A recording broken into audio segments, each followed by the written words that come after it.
আলাজাদ কবিতা পড়তে শুরু করলেন। মাস তিথি রোজ নাই তার খোঁজ। গিরিমরু সমতল সুদূর সাগর, বনভূমি লোকালয় নিবিড় নগর। সব ঠায় সব ঘাটে প্রাসাদ কুটির পাটে। ফিরে এক মুসাফির অতি মনোহর, বৈমুখ বৈরাগী মস্ত কলন্দার। এই পর্যন্ত পাঠ করতেই সভাকবিরা মারমুখ হয়ে উঠলেন। একসাথে হৈ হৈ করে উঠে তারা সমস্বরে বলতে লাগলেন, এসব কি জাহাপনা, এসব কি? হকচকিয়ে গিয়ে আলাজাদ থেমে গেলেন। সুলতান সবিস্ময়ে বললেন, কি হলো, হঠাৎ কি হলো আপনাদের?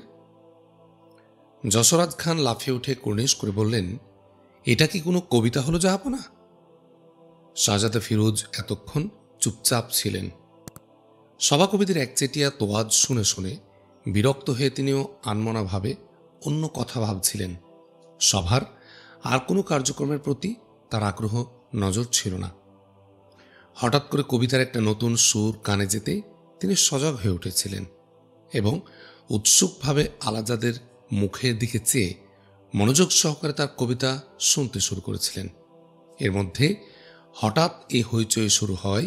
তিনি ক্ষিপ্ত হয়ে উঠলেন এবং বিরক্তি ভরে বললেন, কেন, কবিতা হলো না কেন? কবি যশোরাজ খান বললেন, কি করে হবে? সূচনা নেই, বন্দনা নেই, শাহানশার প্রতি আনুগত্য, শ্রদ্ধা নিবেদন এসব কিছুই নেই। লিখলেই অমনি কবিতা? এ প্রেক্ষিতে শাহজাদা ফিরোজ কিছু বলার আগেই কবিরঞ্জন বললেন, এ তো আমরা আগেই বুঝে নিয়েছি খান সাহেব। আনাড়ি লেখকের কবিতা যে কবিতা কিছুই হবে না, এটা আমাদের আগেই বোঝা সারা। রুষ্টকণ্ঠে শাহজাদা ফের বললেন, তার মানে কি বলছেন আপনারা? এসব কবিতা লিখলেই বন্দনা, শ্রদ্ধা নিবেদন এ সমস্ত থাকতেই হবে? যশোরাজ খানও জোর দিয়ে বললেন, হ্যাঁ শাহজাদা, থাকতেই হবে। ওসব না থাকলে তো কবিতাই কিছু হবে না, কবিতার কোনো গোত্রেই পড়বে না। কবিতার একটা ছক, মাত্রা, উপাদান আর সংখ্যা নেই। এটা তো বরং চরম এক বেয়াদবি। বেয়াদবি? বিলকুল। শাহানশাহকে অপমান করা, তার নুনকে অস্বীকার করা। সমগোত্রের সকলে সমস্বরে বললেন, জরুর জরুর, কি নেমক হারামি, কি অধ্যত্ত। কেশব ছত্রী বললেন, থাক জাহাপনা, যা হয়েছে ওই ঢের, নোংরামি আর অধিক বাড়িয়ে কাজ নেই। এত দৃশ্যে ঝড়কার আড়ালে আরজুমান বানু বেগম গোস্বায় ও ক্ষোভে অধীর হয়ে উঠলেন। কি করবেন, কি বলবেন কিছুই ঠিক করতে না পেরে তিনি ছটপট করতে লাগলেন। কবিতা পাঠ চালিয়ে যাওয়ার জন্যে তিনি সুলতানের কাছে আরজ পাঠানোর চিন্তা ভাবনা করতেই সুলতান কথাটা ফের ধরলেন এবং শক্ত কণ্ঠে বললেন, দেখুন, আপনারা অনর্থক হইচই শুরু করেছেন। আমি আগেই বলেছি, সে একজন নয়া শায়ের, কাঁচা লেখক, ভুল চুক তার থাকবেই। সেজন্য সে ক্ষমাও চেয়ে রেখেছে আপনাদের কাছে। তবু এই সামান্য জিনিসটাকে আপনারা এত বড় করে তুলে আমার ধৈর্যচ্যুতির কারণ ঘটাচ্ছেন কেন? সুলতানের মেজাজ দেখে সকলে খামোশ হয়ে গেলেন। যশোরাজ খান ম্লান কণ্ঠে বললেন, মেহেরবান। শাহানশাহ বললেন, বন্দনা প্রশস্তি কেন যে কবিতাতে থাকতেই হবে এর যুক্তি কিছু দেখছি না। আর তাছাড়া ওই একটা ছেলে মানুষ যদি বন্দনা প্রশস্তি না গেয়েই থাকে তো কি হয়েছে? আপনারা তো সে ভুল কেউ করেননি যে দোষের হবে। ত্রুটি যদি কিছুই তার না থাকবে তাহলে সে তো আপনাদের মতো মশহুর শায়ের হতো। আমার গুণগান কিছু না থাকলেও সে যেটুকু পড়ল তা তো বরং ভালোই লাগলো আমার কাছে। সঙ্গে সঙ্গে শ্রোতাদের তরফ থেকে বিপুল সমর্থন এলো। ঠিক জাহাপনা, ঠিক, আমরা শুনতে চাই, আমরা শুনতে চাই। পরিস্থিতি একেবারে প্রতিকূল দেখে সনাতন সাহেব বললেন, না, আমাদের কোনো আপত্তি নেই। বন্দনা প্রশস্তি নেই দেখে জনাব যদি নাখোশ হন, এই জন্যেই আমাদের বলা। আমার নাখোশ হওয়ার কোনো কারণ নেই, তাকে পড়তে দিন। জি জাহাপনা, জি, পড়ুক। অবশ্য তার লেখার ভঙ্গিটা ভালোই আছে। সবাই ফের বসে পড়লেন। সুলতানের নির্দেশে আলাজাদ আবার পড়তে লাগলেন। নসিব নারাজ, হীন দাগাবাজ। আনি অরি আচানক বালা বেসুমার, মারে রাজা রয় বেচে রাজার কুমার। নাবালক দিশেহারা শিওরে আড়াতি খাড়া, তা দেখি বালক তরা ত্যাগী প্রাসাদ, পথে নামে পাশরিয়া বিষয়ের স্বাদ। সেই থেকে হীন কেটে যায় দিন, মাসুম বালক হয় তরুণ যুবক, নানা পাঠ নেয় নানান সবক। এলেম যতই বাড়ে বাসনা ততই ছাড়ে, চায় না কো তাজ নায় বিষয়ের আঁশ, যে তাজ বিষয় আনে নিমেষে বিনাশ। উদাস পথিক ফেরে নানা দিক, বাড়িতে বয়স বাড়ে গুণ রূপরাশি, পুলকিত হরষিত যত পুরবাসী। হাতছানি দিয়ে তাকে নিয়তি কাছে ডাকে, পথিক সবারে দিয়ে মৃদু হাসি প্রীতি, আবার এগিয়ে চলে নাই তার স্থিতি। রাজার তনয় জানে না প্রণয়, নাই ইস্ক দিলে তার নাই কোনো খেদ, রূপে ও কুরূপে কিছু না রাখে বিভেদ। প্রতিজনের সমাদরে সোহাগ সমীহ করে, নিজে দূরে পাওয়া থেকে যোজন অধিক, ভবের প্রভাবহীন আজব প্রতীক। হঠাৎ প্রমাদ, ঘোর বিসম্বাদ, অকস্মাৎ মুসাফির পিছু ফিরে চায়, অকস্মাৎ বাধা পড়ে ভবের মায়ায়। গায়ে বিপরমজন, যা করে আকিঞ্চন, তারপরে ছাদ রাখে সাধ্য আছে, তারপরে হাত রাখে সাধ্য আছে কার, ভবের তাবৎ খেলা মহিমা তাহার। আলাজাদ থেমে শাহানশার মুখের দিকে তাকালেন। সভাকক্ষে ইতোমধ্যে নিশ্চিম এক নীরবতা নেমে এসেছিল। সকলেই তন্ময় হয়ে তার কবিতা শুনছিলেন। শাহানশাহ মোহিত হয়ে গিয়েছিলেন। আলাজাদ হঠাৎ করে থেমে যাওয়ায় তিনি চমকে উঠে বললেন, হ্যাঁ, কি হলো, থামলে কেন? আলাজাদ সসংকোচে বললেন, আর পড়ব জনাব? শাহানশাহ বিভ্রান্ত কণ্ঠে বললেন, পড়বে না মানে? মানে ধৈর্যচ্যুতির কারণ যদি ঘটে কিছু? বিপুল উৎসাহে শাহানশাহ বললেন, মোটেই না, মোটেই না, বড় অদ্ভুত লাগছে, পড়ো পড়ো, শেষ না করে থামাথামি নেই। শ্রোতারাও এবার বিপুল সমর্থন দিয়ে বললেন, বড় চমৎকার, বড় চমৎকার, পড়ুন পড়ুন। আলাজাদ আবার পড়তে লাগলেন। দূর নদী তীর আসে মুসাফির, নদীর কিনারে ফেরে বিবশ চরণে, রাজার কুমারী এক পাপিয়া তরণে। ঘাটে আসে অকস্মাৎ, হয় দোহে মোলাকাত, মুখোমুখি হয়ে দোহে দাঁড়ায় থমকি। উভয়ের রূপে উঠে উভচর চমকি, অতি রূপবতী জৌলুস ও জ্যোতি। দুনিয়া নিংড়াই আর রবি শশী কারি, যতরূপ নিজ অঙ্গে ধরেছে কুমারী। হেরিসে কনক প্রভা মনোরম মনোলোভা, পথিকের চোখে লাগে নেশার ঝলক, কুমারীর মুখে রাখে দৃষ্টি অপলোক। সম অভিভূতা রাজার দুহিতা, সমান শরাব বিয়ে বেহুশের মতো, পথিকের মুখপনে চায় অবিরত। হেনশ্রী কান্তি হেন, হেরে নাই আগে কোনো, হেরিয়া কুমারী হল সম আত্মহারা, সম্বিত ফিরিতে দ্রুত সরে গেল তারা। ঘোর আকর্ষণ, আবার দর্শন, সেই ঘাটে পরদিন সেই কালক্ষণে, মুখোমুখি হল তারা আবার দুজনে। আবার শরমে লাজে যায় নিজে নিজ কাজে, ফিরে ফিরে চায় দোহে দোহার পশ্চাৎ, আবার পোহালে রাত হয় মোলাকাত। এবং প্রকার ঘটে বারবার। এইভাবে প্রতিদিন ধরাবাঁধা খাতে উভয়ে দেখা করে উভয়ের সাথে, হয় তারা পাশাপাশি চোখাচোখি হাসাহাসি, বাতচিত চেনা জানা হৃদয় হৃদয়। এইভাবে গড়ে ওঠে গভীর প্রণয়।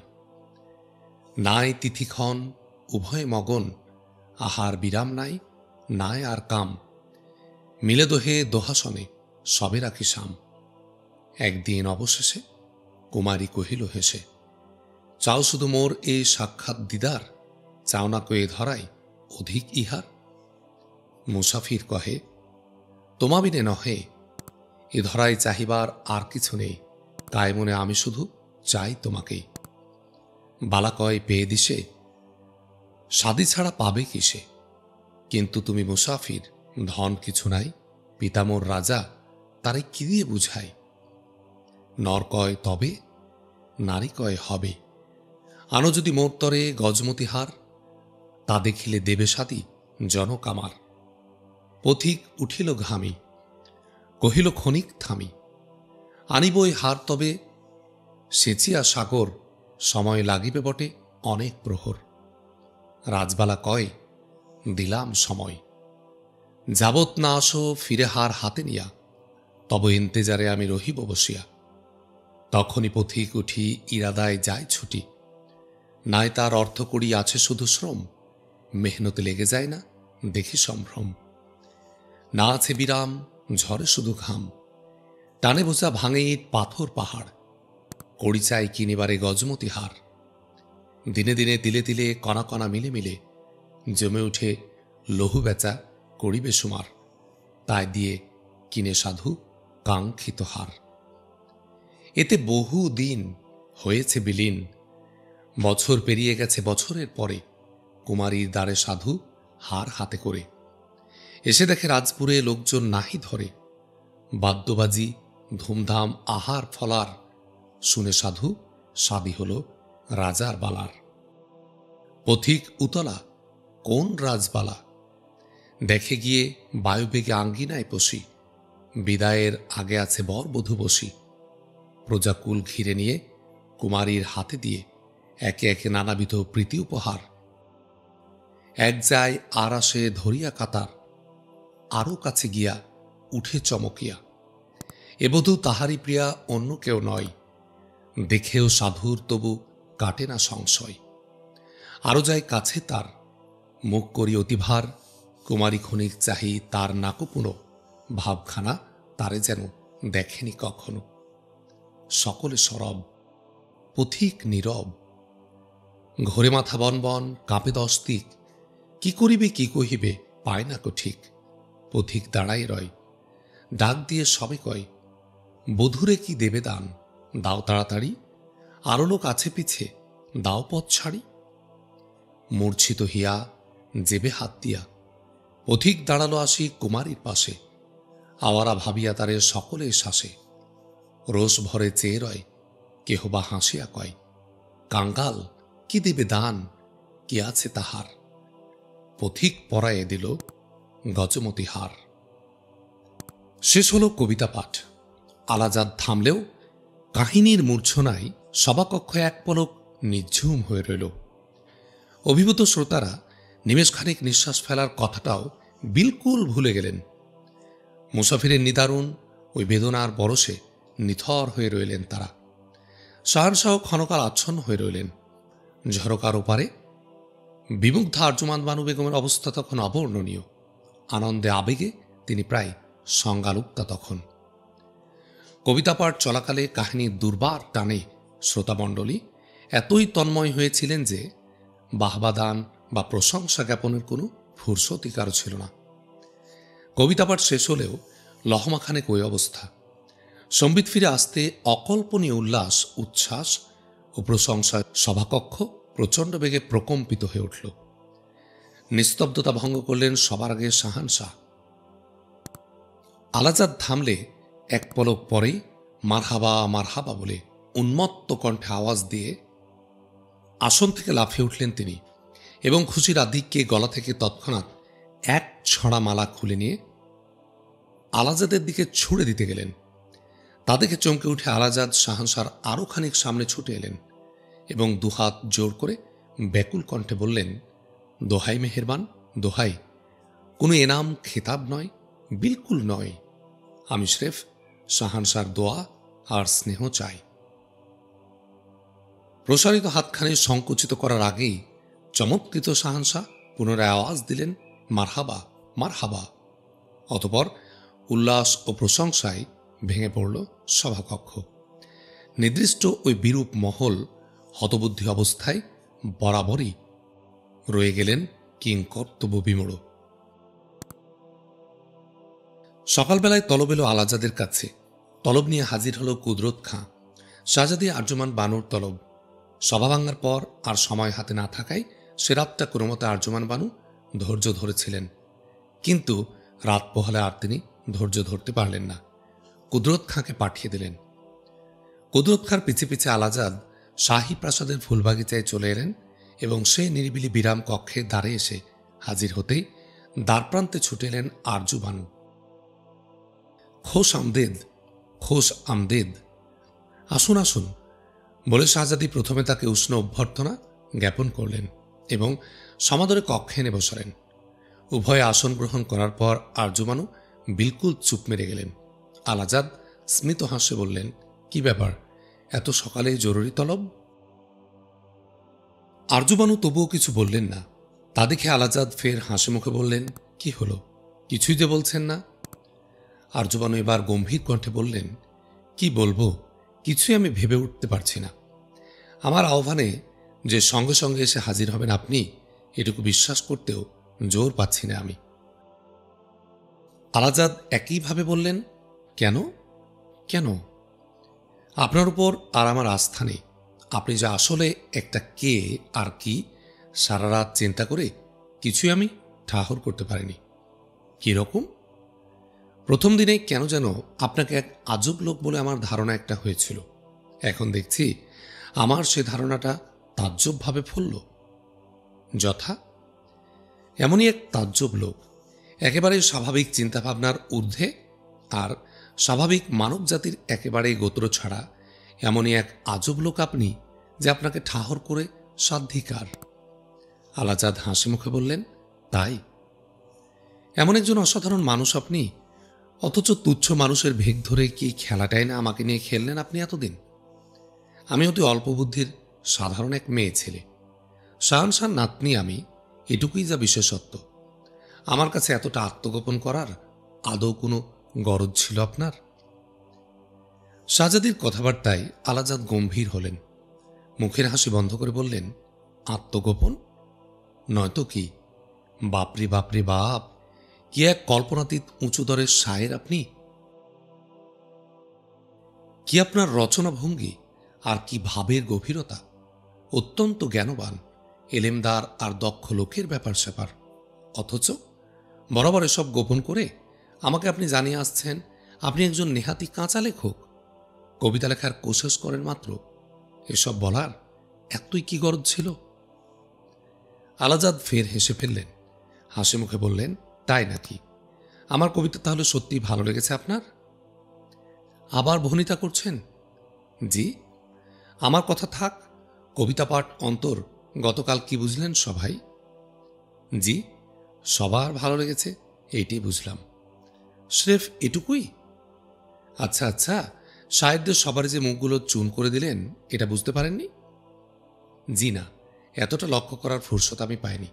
আর তাছাড়া কারো মুখ চুন করার কোনো বিশেষ উদ্দেশ্য আমার ছিল না। কিন্তু করলেন তো ঠিক তাই।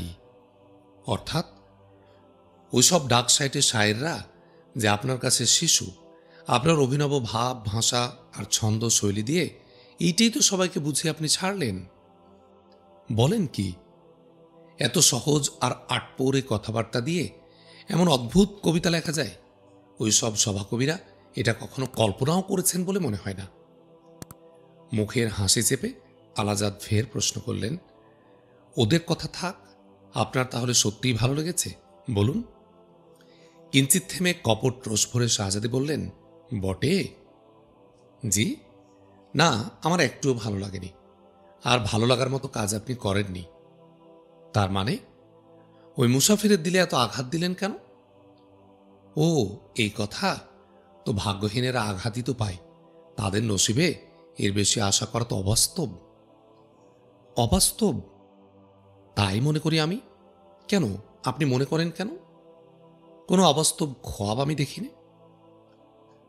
বোরকার তলে শাহজাদির চোখের নজর স্থির হল। পলকখানেক পরে তিনি কণ্ঠস্বরে ভাবান্তর এনে বললেন, তাই বুঝি এভাবে নিজেকে এত আড়াল করে চলেন আপনি?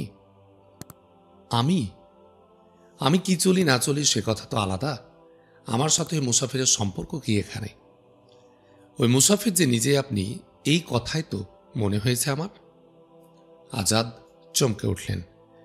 চকিতে একটু থেমে ফের প্রশ্ন করলেন, আপনার এমনটি মনে হওয়ার কারণ? আপনার বর্ণনা থেকেই হয়েছে। তাজ্জব! আমি কোনো রাজপুত্র এটাও আপনি ভাবেন নাকি? তা না ভাবলেও আপনি যেমন নির্লোভ, বিষয়ভিত্ত, পদমর্যাদা কোনো কিছুরই উপর যেমন এক বিন্দু আসক্তি নেই আপনার, ওই মুসাফিরকে তো অবিকল তাই বানিয়েছেন আপনি। আমি নির্লোভ? শুধুই নির্লোভ? বিলকুল বৈরাগী। অর্থাৎ নইলে শাহনশাহর অত বড় ইনাম আপনি প্রত্যাখ্যান করবেন কেন?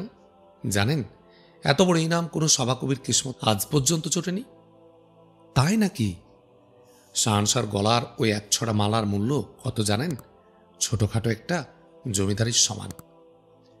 এর জবাবে আলাজাদ সঙ্গে সঙ্গে বললেন, হ্যাঁ হ্যাঁ, তা আমি বুঝতে পেরেছি, আর তা বুঝেই তো নেইনি। কেন নেননি? বাহ, আমি একা মানুষ, কোনো মতে দিন চলে গেলে আমি খুশি। এত সম্পদ কোন কাজে লাগবে আমার? তবু আপনি বলবেন ওই মুসাফির আর আপনি এক ব্যক্তি নন।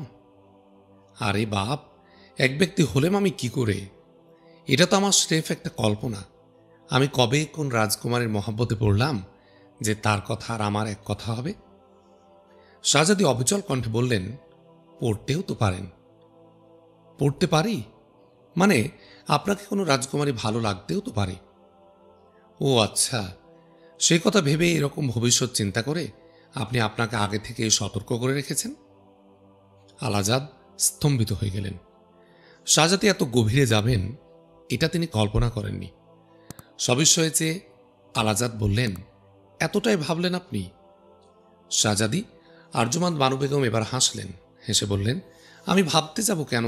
আপনিই তো তাই আমাকে ভাবিয়েছেন। কি তাজ্জব! আমাকে কোনো রাজকুমারী ভালো লাগবে এমন এক উদ্ভট ধারণা দিলে আপনার এলো কি করে? কেন ভালো লাগবে না?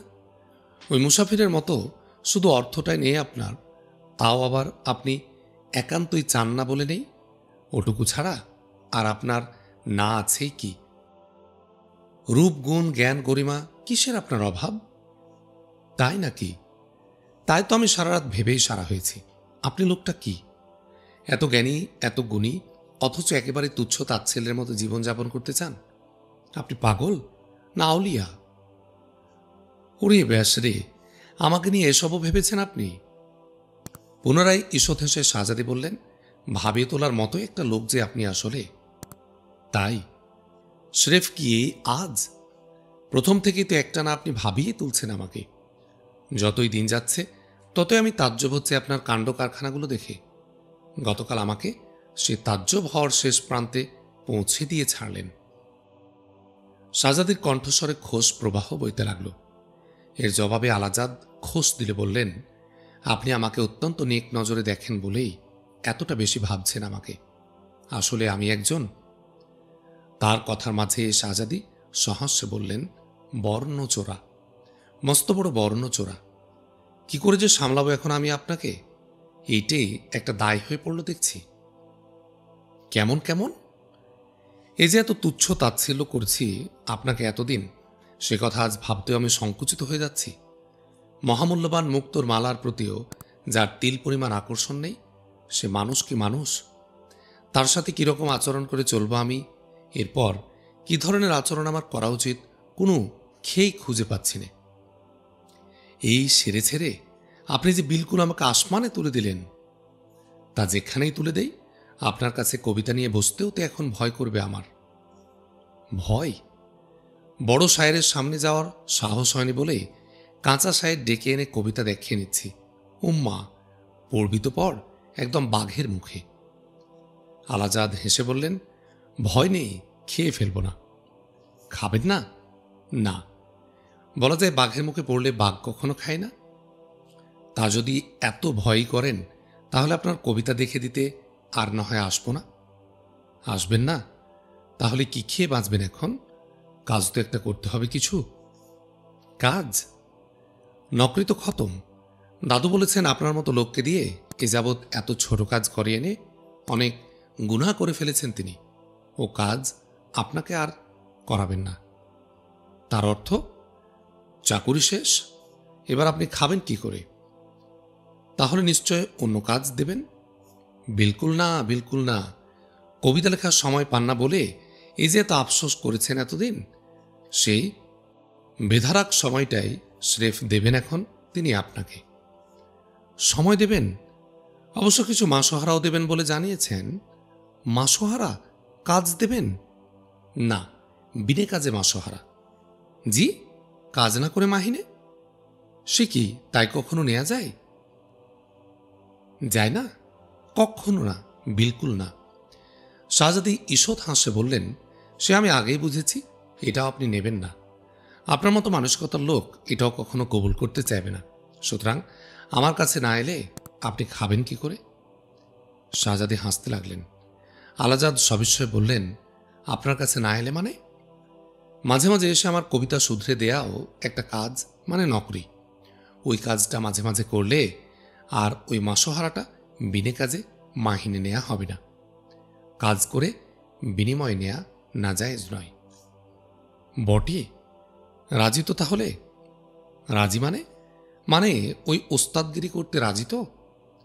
আলাজাদ চিন্তিত কণ্ঠে বললেন, আচ্ছা, ভেবে দেখি।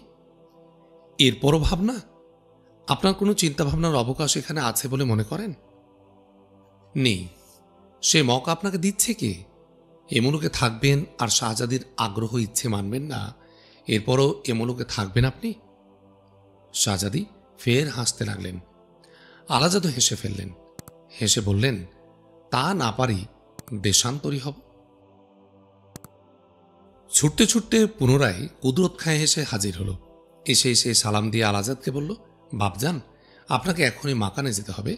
শমশের আলী বাপজানের লোক এসে আপনাকে তালাশ করছে, খুব নাকি জরুরি। সালাম নিয়ে আলাজাদ বললেন, জরুরি? ওই রকমই কি যেন বলল। এদিকে তেমন কোনো জরুরি কাজ না থাকলে আপনাকে মাকানে যেতে বলল। আচ্ছা, আমি যাই বাপজান, আমার দাঁড়াবার সময় নেই। এদিকের অবস্থা খুব গরম। আমিরোমরা সকলে আওয়ারা হয়ে গেছেন, কখন যে কোন দিক থেকে তলব আসে। আমি যাই। দৌড়ের উপরে সে সালাম দিয়ে ফের দৌড়ের উপরে বিদায় হল কুদরত খাঁ। সালাম নিয়ে নিমেষ খানেক উভয়ে উভয়ের মুখের দিকে চেয়ে রইলেন। অতপর আলাজাদ শাহজাদিকে বললেন, আর তাহলে থাকা যায় না, এজাজুদ্দিন, আজকের মতো উঠি।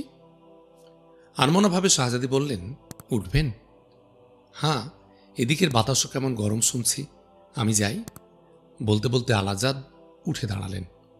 তার দেখা দেখি শাহজাদিও উঠে দাঁড়িয়ে বললেন, ঠিক আছে, তা যাবেন যান, কিন্তু দেখবেন তাই বলে সত্যি সত্যি দেশান্তরী হয়ে যাবেন না যেন। উভয়ে ফের হেসে ফেললেন। বাতাস স্রেফ গরমই নয়, অত্যধিক গরম। শাহী চত্বরের হাওয়া হঠাৎ যারপরনায় তপ্ত হয়ে উঠল। আধা হপ্তার কবিতা উৎসব একদিনে চলেই হঠাৎ করে স্থগিত হয়ে গেল। শাহের পণ্ডিত আমিরোমরা সকলেরই ডাক পড়ল দরবারে। হঠাৎ তলব। দেখতে দেখতে দরবার কক্ষ পরিপূর্ণ হয়ে গেল। উজির নাজির আমিরোমরা সহকারে সর্বস্তরের সভাসদ ও কিছু উচ্চপদস্থ কর্মচারী ব্যস্তভাবে এসে দরবার কক্ষে হাজির হলেন এবং নিজ নিজ আসনে উপবেশন করলেন। ঘটনাটা সঠিক কিছু আঁচ করতে না পেরে সকলে একে অন্যের মুখ চাওয়াচাই করতে লাগলেন। ঘটনা কি? চারদিকে তো যুদ্ধ প্রায় লেগেই আছে। বিপর্যয় ঘটল নাকি কোন দিকে? ধস নেমেছে নাকি বড় ধরনের কোথাও কিছু? শুরু হলো ফিস ফাঁস। ইতোমধ্যেই ঝড়ের বেগে দরবার কক্ষে প্রবেশ করলেন বাঙ্গালার সুলতান শাহানশাহ আলাউদ্দিন হোসেন শাহ। তার চোখ থেকে ছুটে আসছে আগুন। শাহানশাহ প্রবেশ করতে সকলে উঠে কুর্নিশ করলেন এবং শাহানশাহ মসনদে উঠে বসলে সকলে নিজ নিজ আসনে ফের উপবেশন করলেন। মসনদে বসার পর শাহানশাহ কিছুক্ষণ নীরব হয়ে রইলেন।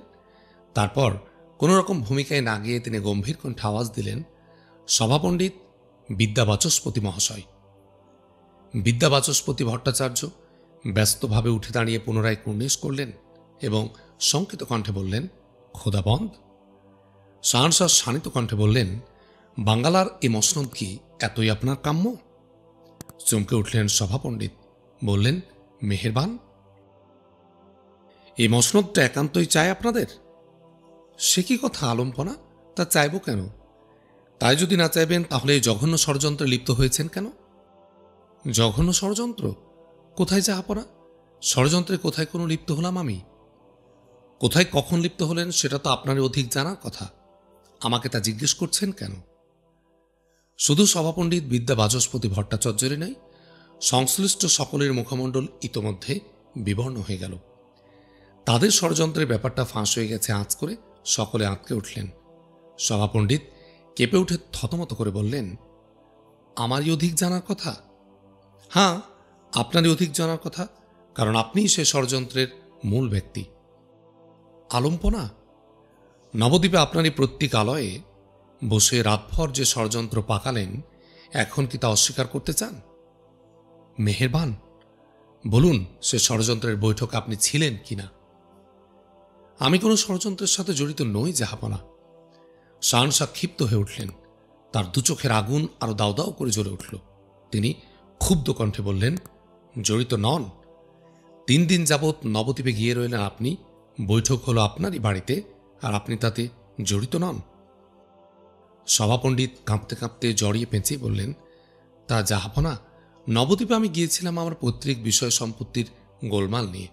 বাপ ভাইদের সাথে আমার গোলমাল। আমি ওই বাড়িতে ছিলামও না, আর কোনো ষড়যন্ত্র করার জন্যেও নবদ্বীপে আমি যাইনি জনাব। তাহলে আপনি বলতে চান ষড়যন্ত্রের বৈঠকটা যে ও বাড়িতে হলো, এটাও আপনি জানেন না? তা মানে আমি কি করে? বটে, তবু আত্মগোপনের প্রয়াস পাচ্ছেন? আমি এই রাজধানীতে থেকে যে খবরটা জানি, আপনি নবদ্বীপে থেকে নিজ বাড়িতে কি হলো তা জানেন না। জানেন কিনা দেখুন। বলে শাহনশাহ অন্যদিকে মুখ ফিরে আওয়াজ দিলেন, দরবার রক্ষী শেখ মোয়াজ্জেম। শেখ মোয়াজ্জেম কুর্নিশ করলেন, হুকুম জনাব। প্রহরীদের বলুন আমার সভাপণ্ডিত মহাশয়ের খাস নওকর জগদীশকে হাজির করুক দরবারে। জহুকুম মেহেরবান। কুর্নিশ করে দরবার রক্ষী দরবার কক্ষের দ্বারের দিকে ছুটলেন। শঙ্কিত কণ্ঠে রূপ সাহেব বললেন, জগদীশ? সুলতান বললেন, হাঁ, শাকের মালিক। নবদ্বীপের ব্রাহ্মণদের সাথে, অর্থাৎ বাসুদেব সার্বভৌমের সাথে যোগাযোগ করে আমার সভাপণ্ডিতের বিশেষ দূত জগদীশ চক্রবর্তী। ষড়যন্ত্র চূড়ান্ত হওয়ার পরও সভাপণ্ডিতের পত্র নিয়ে আবার সে নবদ্বীপে যায়, আর আমার গোয়েন্দা বাহিনীর হাতে সে সেখানেই পাকড়াও হয়। জগদীশকে ইতোমধ্যেই হাজির করা হলো। সুলতানের নির্দেশে সে সামনে এগিয়ে এলে সুলতান তাকে প্রশ্ন করলেন, নবদ্বীপে তুমি কি কারণে গিয়েছিলে? থরথর করে কেঁপে উঠে জগদীশ চক্রবর্তী আকুল কণ্ঠে বলল, দোহাই হুজুর, আমি হুকুমের গোলাম, আমার কোনো দোষ নেই, আমি নিরপরাধ। সুলতান তাকে আশ্বাস দিয়ে বললেন, তোমার কোনো দোষের কথা হচ্ছে না, নবদ্বীপে তুমি কি কারণে গিয়েছিলে তাই বলো। বিদ্যা বাচস্পতি ভট্টাচার্যকে ইঙ্গিত করে জগদীশ বলল, আমার এই মুনিব ঠাকুরের পত্র নিয়ে। পত্র নিয়ে গিয়ে কাকে তুমি দিলে? আগে এ মুনিব ঠাকুরের ভাইকে। কতবার তুমি তাদের কাছে এইরকম পত্র নিয়ে গিয়েছ? অনেকবার হুজুর, অনেকবার। পত্রে কি লেখা ছিল তা জানো? আগে না, পত্র খোলা বারণ ছিল, আমার এই মনিবের শক্ত বারণ। মুখে কোনো খবর নিয়ে তুমি যাওনি কোনোদিন? মানে তোমার মনিব কোনোদিন মুখে কোনো খবর পাঠায়নি তোমাকে দিয়ে? আগে হুজুর একদিন পাঠিয়েছিলেন। এবারের কয়েকদিন আগে পত্র লেখার সময় না পেয়ে উনি আমাকে মুখে মুখে এক সংবাদ দিতে নবদ্বীপে পাঠিয়েছিলেন। তা কি সেই সংবাদ? গঙ্গা স্নানের অজুহাতে গঙ্গা স্নানের রাতে আমার মনিবেরা সবাই গিয়ে হাজির হবেন নবদ্বীপে। নবদ্বীপের বিশিষ্ট বিশিষ্ট ব্রাহ্মণ পণ্ডিতদের সেই মোতাবেক আমার এ মনিবের পিত্রালয়ে জড়ো করে নিয়ে তৈরি হয়ে থাকতে হবে তাদের। সেই রাতে সব কিছু চূড়ান্ত করা হবে। আমার মনিব একদিন আগেই পৌঁছবেন সেখানে, এই সংবাদ জাহাপনা। শাহনশাহ দু চোখে পুনরায় দাউ দাউ করে আগুন জ্বলে উঠল। ইশারায় জগদীশকে সরিয়ে নেওয়ার ইঙ্গিত দিয়ে তিনি সগর্জনে বললেন, সভাপণ্ডিত বিদ্যা বাচস্পতি ভট্টাচার্য। থরথর করে কেঁপে উঠে সভাপণ্ডিত বললেন, খোদাবন্ধ, এ মিথ্যাচার আর রাজদ্রোহিতার শাস্তি কি জানেন? সভাপণ্ডিতের মুখমণ্ডল রক্তশূন্য হয়ে গেল। ঝড়ের মুখে পাতার চেয়ে অধিক বেগে কাঁপতে কাঁপতে সভাপণ্ডিত অস্ফুট কণ্ঠে বললেন, মেহেরবান, সে শাস্তি গ্রহণের জন্য আপনি তৈয়ার হন। বিদ্যা বাচস্পতি ভট্টাচার্য সংজ্ঞালুক্তির পর্যায়ে এসে দাঁড়ালেন। শাহনশাহ এখনই এক রকম বদহুকুম দিয়ে বসবেন দেখেই দবির খাস সনাতন সাহেব ধর্মর করে উঠে দাঁড়ালেন এবং কুর্নিশ করে বললেন, মেহেরবান। রোষ নজরে চেয়ে শাহনশাহ বললেন, আপনি? সনাতন সাহেব বললেন, আমার একটু সবিনয় আরজ আছে মেহেরবান। আরজ? বিনীত আরজ। বিনা বিচারে দণ্ড দেয়া কানুন বিরোধী জাহাপনা বাংলার ন্যায় বিচারক মহামতি সুলতান কানুনের বরখেলাপ কখনো করেন না, এটুকুই আমি সবিনয় পেশ করতে চাই। বিনা বিচারে দণ্ড? এরপরও আরও বিচার করার প্রয়োজন কিছু আছে, না সে অবকাশ আপনারা রেখেছেন? আপনারা বলায় সনাতন সাহেবও মনে মনে চমকে উঠলেন। নিজেকে তিনি সঙ্গে সঙ্গে সামলে নিয়ে বললেন, খোদাবন্ধ, আপনি আমার বুক বরাবর বল্লম ছুঁড়ে মারছেন, এটা দেখেও আপনি অপরাধী কিনা সে বিচার করব আরও, না ওই বল্লমের ফলাটা আগে সামলাব? আলম্পনা! প্রাণনাশে উদ্যত কোনো দুশ্মনকে আত্মরক্ষার প্রয়োজনে আঘাত বা কবজা করার আগেও সুলতানকে বিচার করে দেখতে বলেন আপনি? জাহাপনা, কি আপনাদের অভিযোগ? কি এমন নির্যাতনে আছেন আপনারা যে সে কারণে এই মসনদটাই চাই আপনাদের? নির্যাতন? এ মুলুকে আমার মুসলমান প্রজারাও প্রশাসনের যতটুকু সুযোগ সুবিধা আর সাহানসার সহানুভূতি পাই তার চেয়ে অনেক গুণে অধিক পেয়েছেন আপনারা। পক্ষী শাবকের মতো আমি দুই পালকে আগলে রেখেছি আপনাদের। আপনারা আপনাদের ধর্মবিশ্বাস আর আচার অনুষ্ঠান নিয়ে যাতে করে স্বাধীনভাবেও খুশি আনন্দে জীবনযাপন করতে পারেন, প্রশাসনের বিরুদ্ধে যাতে করে কোনো অভিযোগ বা বিরূপ ভাগ দিলে আপনাদের না থাকে, এই সালতানাতকে যাতে করে ভালোবাসতে পারেন, আপনারা আপন করে নিতে পারেন, সে উদ্দেশ্যে সর্ববিধ পদক্ষেপ গ্রহণ করেছি আমি। তবু আপনাদের এই হীনমন্যতা কেন? জনাব, উপযুক্ত বিশ্বস্ত জ্ঞানবান গুণবান কর্মনিষ্ঠা চরিত্রবান মুসলমানদের কোনো অভাব আছে আমার এ মুলুকে? স্থানীয় বহিরাগত অসংখ্য দানেশমন্দ শীর্ষস্থানীয় আর এলেমদার মানুষদের প্রত্যাশা উপেক্ষা করে দরবার ও প্রশাসনের প্রায় সমস্ত উচ্চপদে আমি আপনাদের দিয়েছি, আপনাদের দিলের সাথে একাত্ম করে নেওয়ার জন্যে আর আপনাদের প্রীতি কামনায়। সেই প্রীতির নমুনা কি এই? আফসোসে শাহনশাহ পর্যদস্ত হতে লাগলেন। না জানার ভান করে সনাতন সাহেব বললেন, আমি বুঝতে পারছি না কি কারণে জাহাপানা এসব কথা বলছেন। কি কারণে বলছি তা এখন অনুধাবন করতে পারেননি? কি করে পারবো জনাব, আমি তো এসবের কোনো কিছুই জানি না। আর ওই একটা ফালতু লোকের কথাই সভাপণ্ডিত মহাশয়ের রাজদ্রোহিতাও সঠিকভাবে প্রমাণিত হয় না। এই খবরটা তো তার বৈষয়িক ব্যাপার নিয়েও হতে পারে জনাব। বটে, বাসুদেব সার্বভৌম ভট্টাচার্যের ভবরে বাঙ্গালার এ মসনদটা দখল করার ষড়যন্ত্র দিয়ে চূড়ান্ত করা হলো। আপনাদের ধর্মীয় গ্রন্থের আভাস অনুযায়ী এ মসনদে হিন্দু রাজা বসানোর যুক্তি বুদ্ধি যে পাকাপোক্ত করা হলো তার কিছুই আপনি জানেন না? সনাতন সাহেব প্রবল একটা ধাক্কা খেলেন।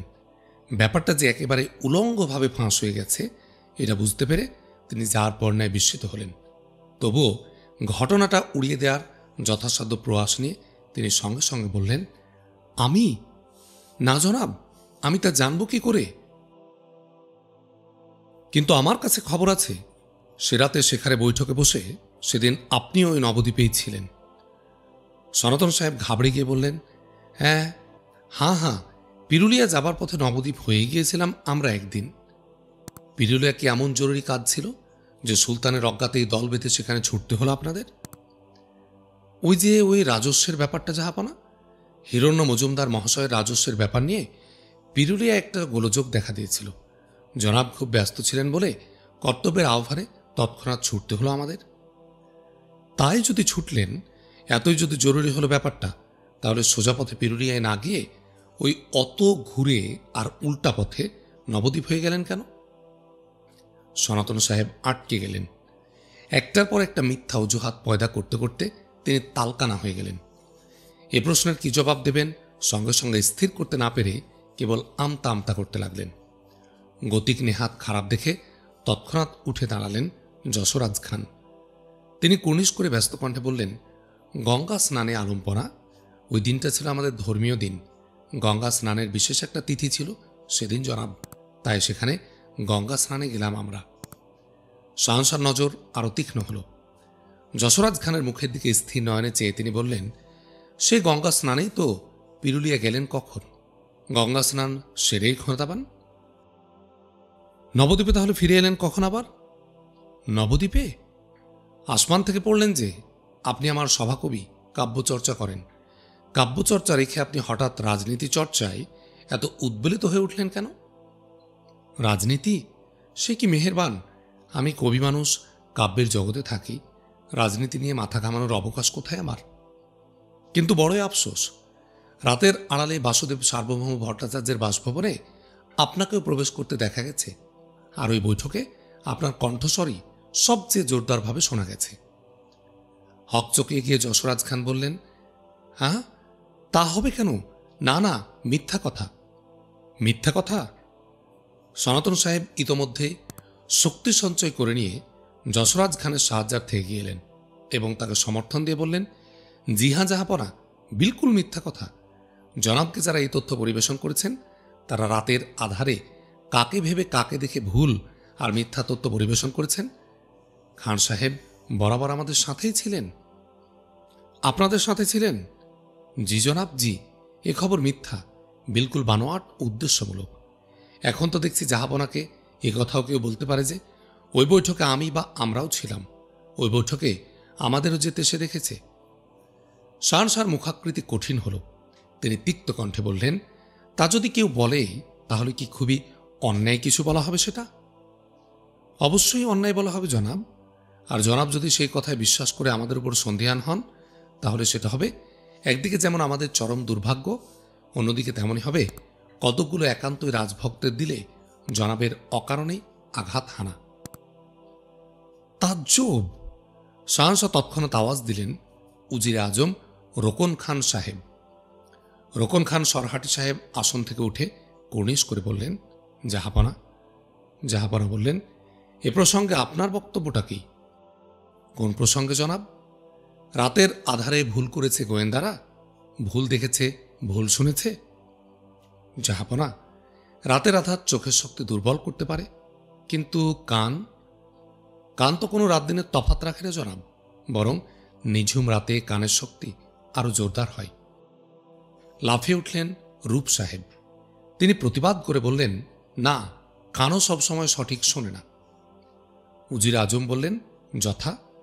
রূপ সাহেব বললেন, রাতের আধারে যখন ভূতের ভয় জাগে তখন একটা পাতা পড়ার শব্দ ভূতের শব্দ বলে মনে হয়। সুতরাং ভুল করে কেউ যদি কবি সাহেব বা অন্য কাউকে সেই বৈঠকে যেতে দেখে থাকেন আর সেই অনুভূতি তার মধ্যে কাজ করতে থাকে, তাহলে তিনি অবশ্যই সেই বৈঠকের যে কোনো কণ্ঠস্বরকে তাদেরই কণ্ঠস্বর বলে ভাববেন। এ আর বিচিত্র কি? যুক্তি আপনার চমৎকার, কিন্তু আপনি তো এটা স্বীকার করেছেন ওই বাসুদেব সার্বভৌম ভট্টাচার্যের বাসভবনে বৈঠক একটা বসেছিল। বসতে পারে, বৈঠক বসা কি অসম্ভব কিছু? কিন্তু তার সাথে এদের সম্পর্ক কি?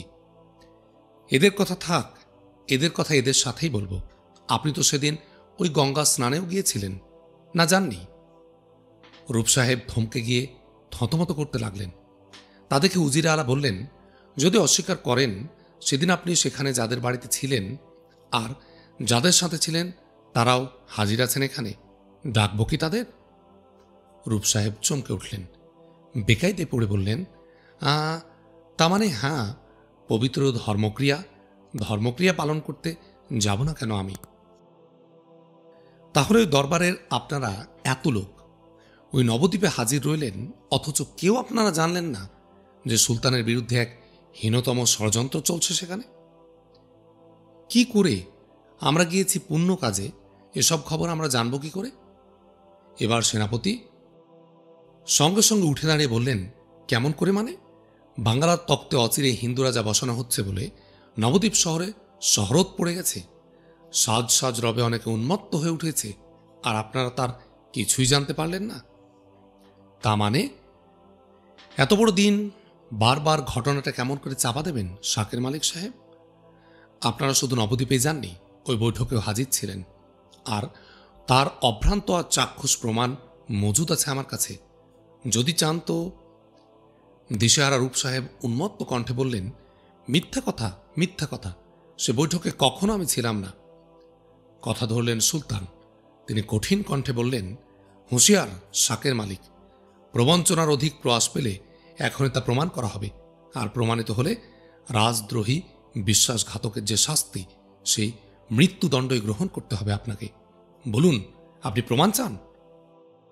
সঙ্গে সঙ্গে কেশব ছত্রী উঠে দাঁড়িয়ে ক্ষোভের সাথে বললেন, গোস্তাকে মাফ হয় জাহাপনা, আমি এর প্রতিবাদ করছি।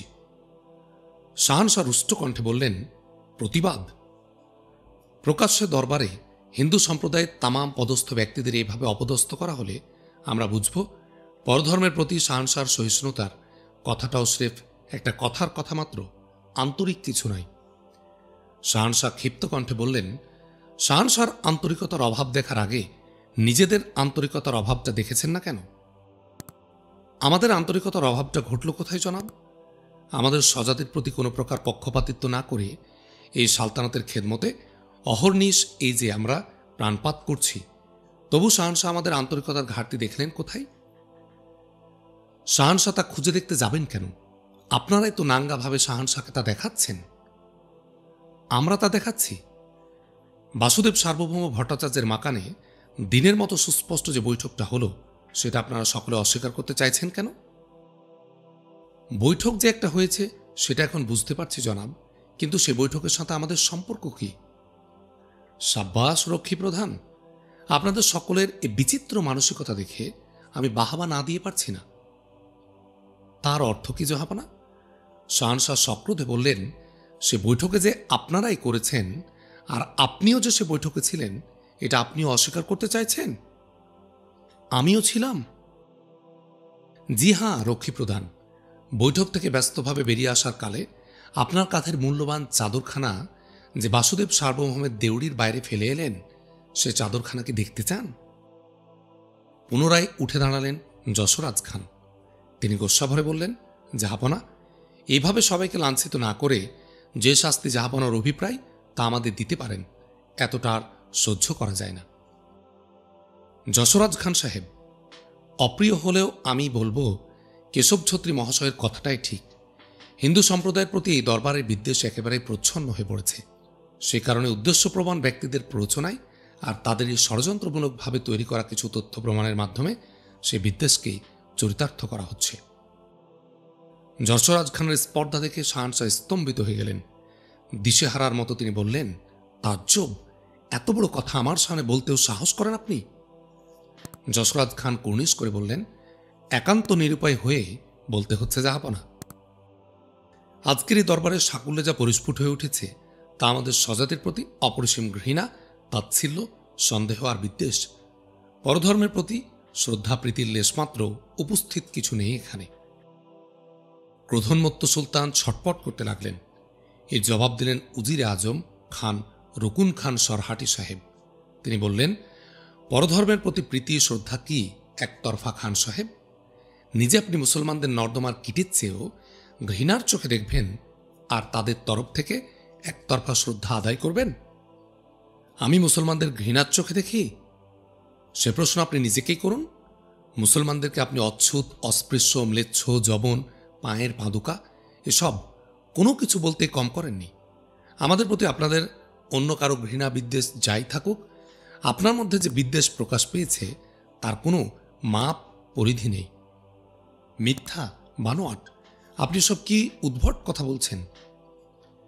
খাওয়াজগি শিরওয়ানি সাহেবও হাজির ছিলেন দরবারে। তিনি এতক্ষণ চুপচাপই ছিলেন। এবার তিনি মুখ খুলতে বাধ্য হলেন। তিনি উঠে বললেন, শুধু আপনার একার কথাই নয়, আমি যা জেনেছি তাতে আপনার মতো আরও অনেকে আর নবদ্বীপের গোটা ওই পুত পবিত্র ব্রাহ্মণকুল যে কি চোখে দেখেন আমাদের, তার প্রমাণ করার কিছুমাত্র অপেক্ষা নেই। তামাম বাঙ্গালার লোকেরই তা এখন জানা। আপনাদের প্রতি বাঙ্গালার সুলতানের অপরিসীম প্রীতি শ্রদ্ধা আর উদারতা সত্ত্বেও যদি এই মনোবৃত্তি হয় আপনাদের, তাহলে একতরফা প্রীতি আপনি আশা করেন কি করে? সেজন্যই এভাবে আমাদের যথেচ্ছা অপমান করছেন আপনারা। শাহানশাহের জবাবে সক্রোধে বললেন, শুধুই অপমান?